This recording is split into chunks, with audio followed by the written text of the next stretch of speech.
This brother here, myself, all of us were born with our hair like this, and we just wear it like this because it's natural. Many examples in the past couple of years have illustrated that black hair is still being discriminated against and viewed as bad hair. Some of these examples include Gabby Douglas, Maxine Waters, Blue Ivy, and so much more. It is apparent that black hair does not matter, which is disappointing because for many black women, hair is more than just hair. Their hairstyle represents cultural signifiers, political statements, self-esteem, and symbols of strength. Black hair represents the historical way black people understand one another. This topic is very important to discuss because beauty is subjective, and rarely do we examine this type of discrimination involving black hair and how it affects the mind of humans, particularly black people. By exploring black hair, black women have a better understanding of the process to love and accept their natural beauty. With this platform, I hope to educate everyone on the issues that black women face with their hair and generate more discourse for black women in race and gender studies when it pertains to black hair, hair discrimination, and beauty standards in America.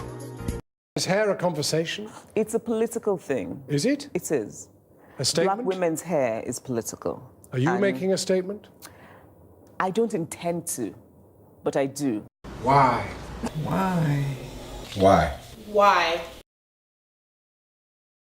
I do believe in black hair politics. They certainly exist. They constantly separate us and group us based on our hair.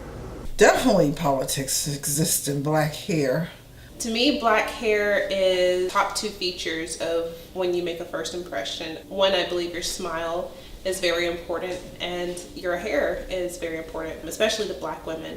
I believe black hair is important to the black woman who deals with her hair on a constant basis, day in and day out. We're fighting for America. We're saying to those who say they're patriotic, but they turn a blind eye to the destruction that he's about to cause this country. You're not nearly as patriotic as we are. So what does that mean, Bill? We've been listening all morning. We cannot. I didn't hear a word she said. I was looking at the James Brown wig. What I felt about the Bill O'Reilly and Maxine Waters situation, first off, I thought it was absolutely deplorable for Bill O'Reilly as a public figure, a national journalist, to make these comments about a United States representative is absolutely offensive. Her hair should have no mention, no place in the media. It has nothing to do with the work she has done. I was a little upset. I was a little offended simply because Maxine Waters is a respected congresswoman. I mean, she's just done a lot for her community, and I think it was simple of him to just ridicule her based on her hair. I can empathize with Maxine Waters. I'm wondering how I wear my hair, or what my hair has to do with what I have to say. It kind of minimized what all Maxine Waters said and then compared her to a man. Once I was up for a job, I had gotten to, I believe, the third round of interviews with the company, and I was flat out asked in the interview, was I willing to cut my hair? It wasn't like this at that point. It was still just kind of a high top. And I told him no, I wasn't willing to. And of course, I did not get that job. I've had two situations actually, one in the workplace and one while I was actually as recent as last week when I was on vacation. The first time it happened when I was in the workplace was a few years ago, and I was working as a sales representative for a printing company, and this was actually the first time I had worn my hair in its natural state, meaning, you know, curl, afro, all of that. And it actually took me a long time to be comfortable with this hairstyle, especially with my, I call very unruly hair texture. And when I wore the style to work, one of my colleagues made a rude remark in a joking manner. Of course, he was not black. He was he was a white counterpart, and it hurt me so bad that I actually reported the comment to my manager, and he was disciplined for that. Viewer discretion is advised. Hey Rumi, I finally found that receipt so you can take that shampoo back. Finally? But I mean Rumi, does it really matter what type of shampoo you get? You always wear your hair in a straight weave. There's a reason why I wear my hair in straight weaves all the time. Why? Well, several months ago I used to wear my natural hair all the time, just like you, but then corporate America happened. Good morning, Sydney. Love the new hairstyle and the whole new vegan lifestyle. But I'm not a vegan though. This guy. Good morning, Sydney. Oh, I love the new hairstyle. You're giving me such a militant vibe. What? Wait, hold on, Matt. I want to ask you about that position that I applied for earlier. Oh yeah, we decided to go with someone who has fewer skills but looks a lot more professional. So, you are doing great though. Keep up the good work. Good morning, Sydney. Oh, I meant to talk to you about that new position. We think that you are just the perfect candidate now. Really? So yeah, that's why I wear my hair in straight weaves all the time, and all of a sudden I'm up for a promotion now. There's been the myths or some, a lot of times you hear people say, especially amongst the black community, you have good hair or you have bad hair. Yeah, I've heard that before.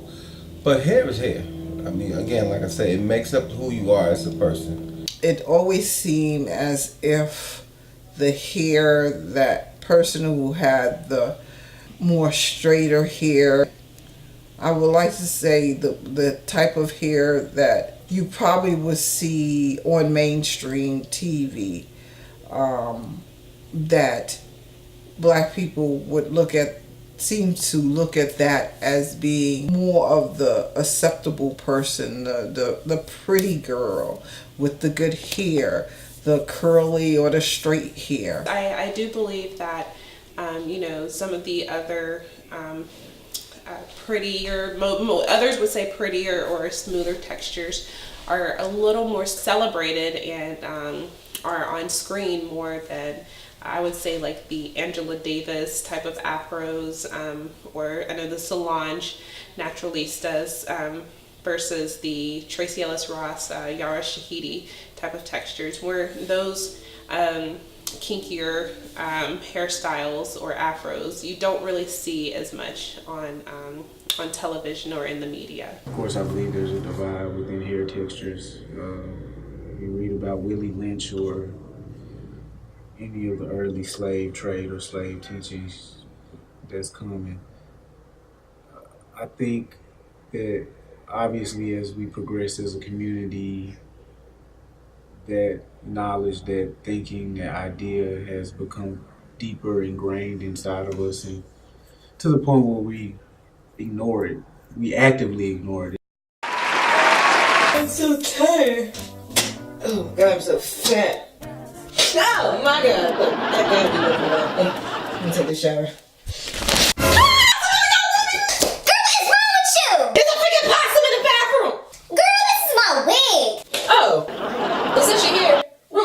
Do you think I have good hair? Yes, but I think black hair, period, is good hair. Why? Because one day I was walking down the hallway, right? And all of a sudden I bumped into this girl. Denise? Hey! Oh my gosh, how are you? I'm good. Wait, I like your hair. Can I touch it? Don't touch my hair. Wait, this is nice. Hey. Is this all yours? Yeah. What are you putting in it? Coconut oil, I guess? You must have that good hair. I wish I could just put coconut oil in my hair. Oh, yeah. My hair would never curl up like that. Oh, okay. People always say this to me. Like, why? That's because your hair type is a lot more popularized. But we all have good hair. It's just not all gonna look the same. But I'm actually touch your hair, though. Oh, yes, I do have a natural hairstyle. Dreads, but only at the top of my head. My hair texture is kinky curly. My hair texture is kind of thin. It's kind of fluffy and curly, but it's not really thick. So for me, my relationship with my hair is, I would say, love-hate relationship. As I said before, as long as I have hair on my head, it's good hair, but at the same time, it can be very frustrating at times. My hair is beautiful. I really like it. Before, I used to always get haircuts, And then one day I got real broken, so I couldn't afford like haircuts and stuff. And then one day my girlfriend at the time twisted my hair, and when we took it out the next day, it was in like a completely unique pattern that I didn't think anybody else could achieve, and that was really cool to me. What is the relationship with my natural hair? The relationship is ongoing. Some of my personal struggles with natural hair. First off, it is very expensive. Like I said, when I am wearing it in its natural state or no weave, no braids, I usually try to see my hairstylist every week. As I get older, I'm finding now that, like I said, my hair is not as easy to just get up and fix it and go. Struggles that I experience with my natural hair, you know, flyaways, like, you know, like the hair that's at the roots, but it's like not dreaded up yet, so it sticks out. Twisting it is hard, you know, super hard. I found that the products I put in my hair makes a big difference. So I try to stick with natural products like oils and hair products that are more natural than chemicals. Okay, Lord, please let this wash and go be great today. Please. All right, let me get out of here. Hey, Ruby, I'm out. I'm going out with Bam. See you later. Can't believe this crap, man. What the freak? Hey, Ruby, what you doing back so early? And what happened to your hair? Oh, I see. Y'all must have been getting No, my. Oh, no, shit. What is wrong with you? Oh, my God. The stupid amenity. That's my stupid hair. And now it's all dried out. Oh, my God. Now I look like somebody's crybaby. Girl, why don't you just say something to me? I have a great wash and go product. What are you talking about? You're not even natural. I'm natural underneath. Duh. Give me this. Let me try this out, Ruby. Thank you so much. Thank you. You're a lifesaver. Oh my God, thank you, Ruby. This stuff works really well. My hair looks really great, but I really gotta go, so I'm just gonna leave this here with you. But you the real MVP, though. Hold up. This girl used up all my moisturizer? Ruby! The narratives from this study has illustrated that black hair is important for everyone to understand. It is important that we come together as a society to depoliticize black hair and accept the uniqueness of its textures. Now that we heard from them, we would definitely love to hear from you. Please submit your Being Natural story to @BeingNatural on either Instagram or Facebook, and make sure to include the hashtag name Being Natural. And don't forget that black hair matters. Black hair matters. Black hair matters. Black hair definitely does matter.